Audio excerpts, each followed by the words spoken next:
आइए दोस्तों, अतिथि शिक्षकों के बारे में बात करेंगे। मेरा मध्य प्रदेश बेरोजगार मध्य प्रदेश। बेरोजगारों के भय से उपजेगा संघर्ष और विरोध। चलिए बात करते हैं गंजवासोदा नर्मदा की पुकार।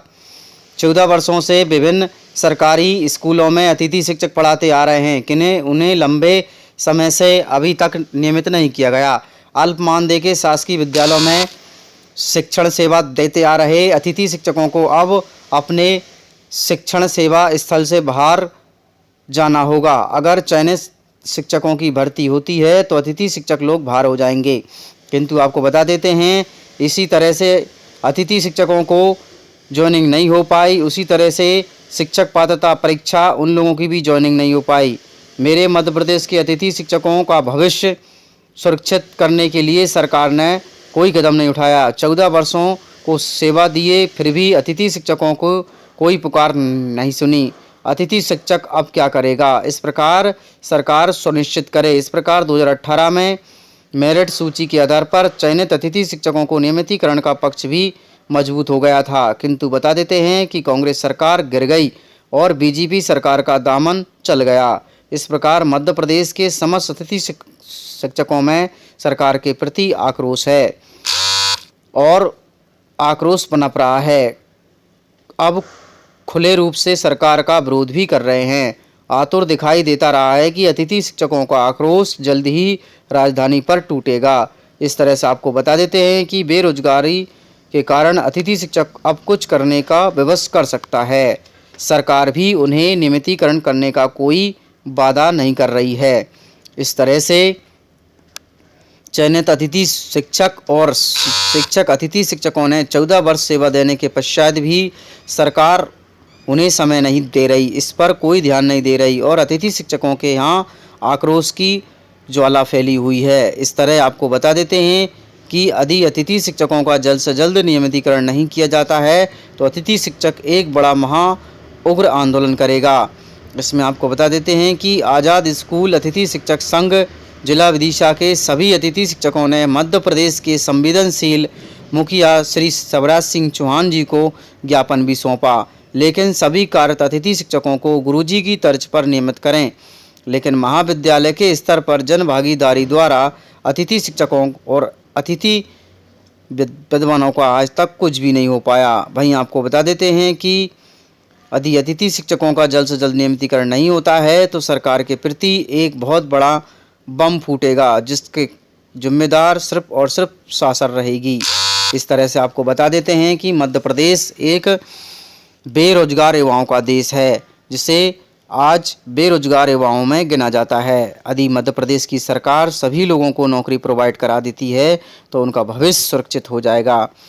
इस तरह से मध्य प्रदेश की ही नहीं, बता देते हैं कि हर साल कम से कम 1 से लेकर 5 लाख विद्यार्थी पढ़कर ग्रेजुएट होते हैं, किंतु उन्हें नौकरी नहीं मिलती है।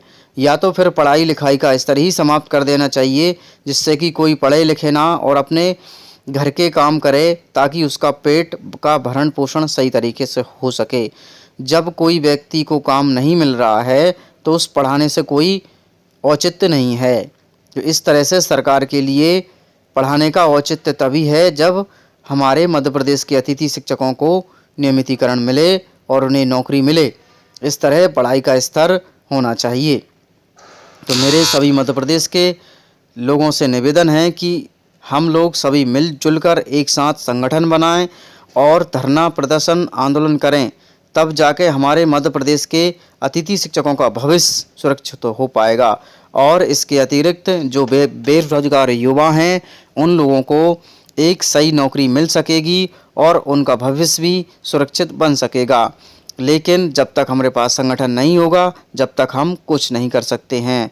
संगठन में एक बहुत बड़ी शक्ति होती है। यदि संगठन होता है तो संगठन के मारे कुछ भी काम संभव है, और संगठन नहीं करोगे तो एक अकेला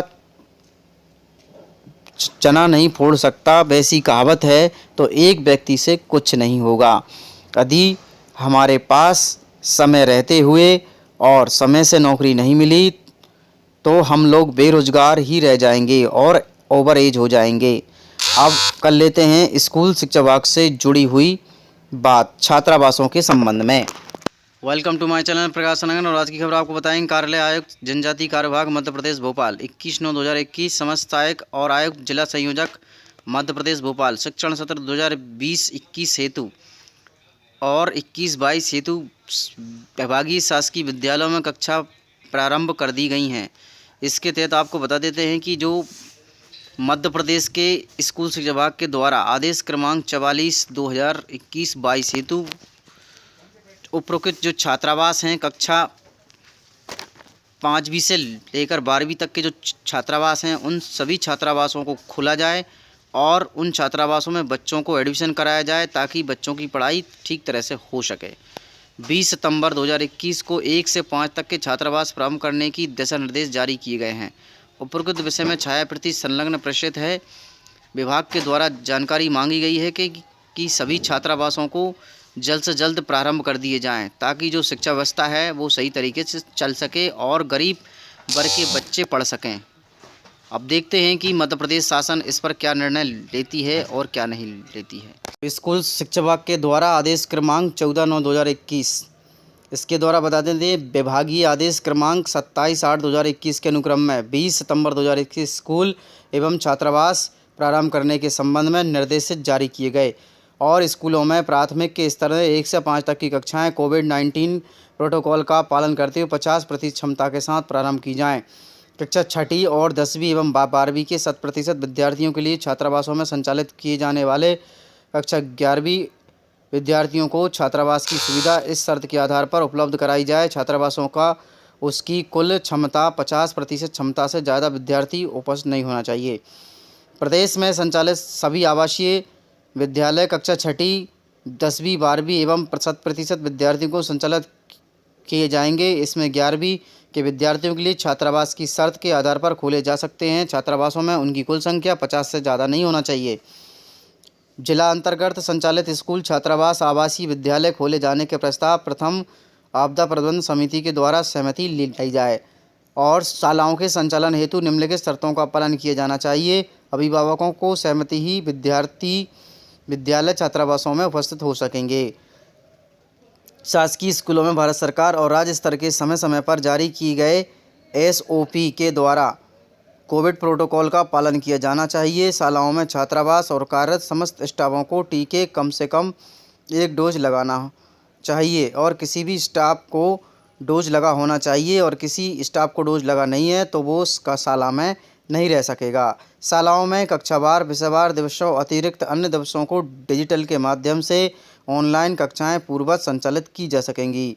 दूरदर्शन व्हाट्सएप ग्रुप के शिक्षण सामग्री प्रसारण के पूर्ववत जारी रहेगा। प्रमोद सिंह, सचिव मध्य प्रदेश स्कूल शिक्षा विभाग भोपाल। यहाँ बात करेंगे घटिया शिक्षा में भारत नंबर 2 पर आ चुका है। विश्व बैंक की रिपोर्ट के अनुसार खुलासा हुआ है कि तीसरी कक्षा के 3/4 छात्र नहीं हल कर पाते 2 अंकों का जोड़ना घटाव। चलिए बात करते हैं वॉशिंगटन विश्व बैंक के अपनी एक रिपोर्ट में कहा गया है कि भारत एक घटिया शिक्षा देने वाली 12 देशों की सूची में दूसरे स्थान पर है, जहां पर दूसरी कक्षा के बच्चे छोटे से छोटे पाठ का शब्द भी नहीं पढ़ सकते। रिपोर्ट के मुताबिक बता देते हैं कि 12 देशों की इस सूची में मलावी पहले स्थान पर है और भारत समेत अन्य देशों के अपने अध्ययन निष्कर्षों और हवाला देते हुए विश्व बैंक ने चेतावनी दी है कि बिना सिखाए जाने लर्निंग के स्कूल विकास के अवसर को ख़त्म कर देती है। ऐसी शिक्षा बच्चों को युवाओं के साथ अन्याय है और बैंक ने वर्ल्ड डेवलपमेंट रिपोर्ट 2018 के अनुसार यह रिपोर्ट जारी की है। भारत तीसरी कक्षा के 3/4 बच्चों को 2 अंकों का जोड़ना घटाना नहीं आता है। यही नहीं, 5वीं के आधे से छात्र ऐसे भी हैं जिन्हें रिपोर्ट में कहा गया है कि वर्ष 2016 में ग्रामीण भारत में 5वीं कक्षा के केवल आधे छात्र ही दूसरी कक्षा के स्तर की आसान किताब पढ़ सकते हैं। इस तरह से आपको बता देते हैं कि हमारा भारत एक दूसरे स्थान पर आ चुका है, जो कि पढ़ाई स्तर ठीक नहीं है। Thanks for watching, like and comments and subscribe.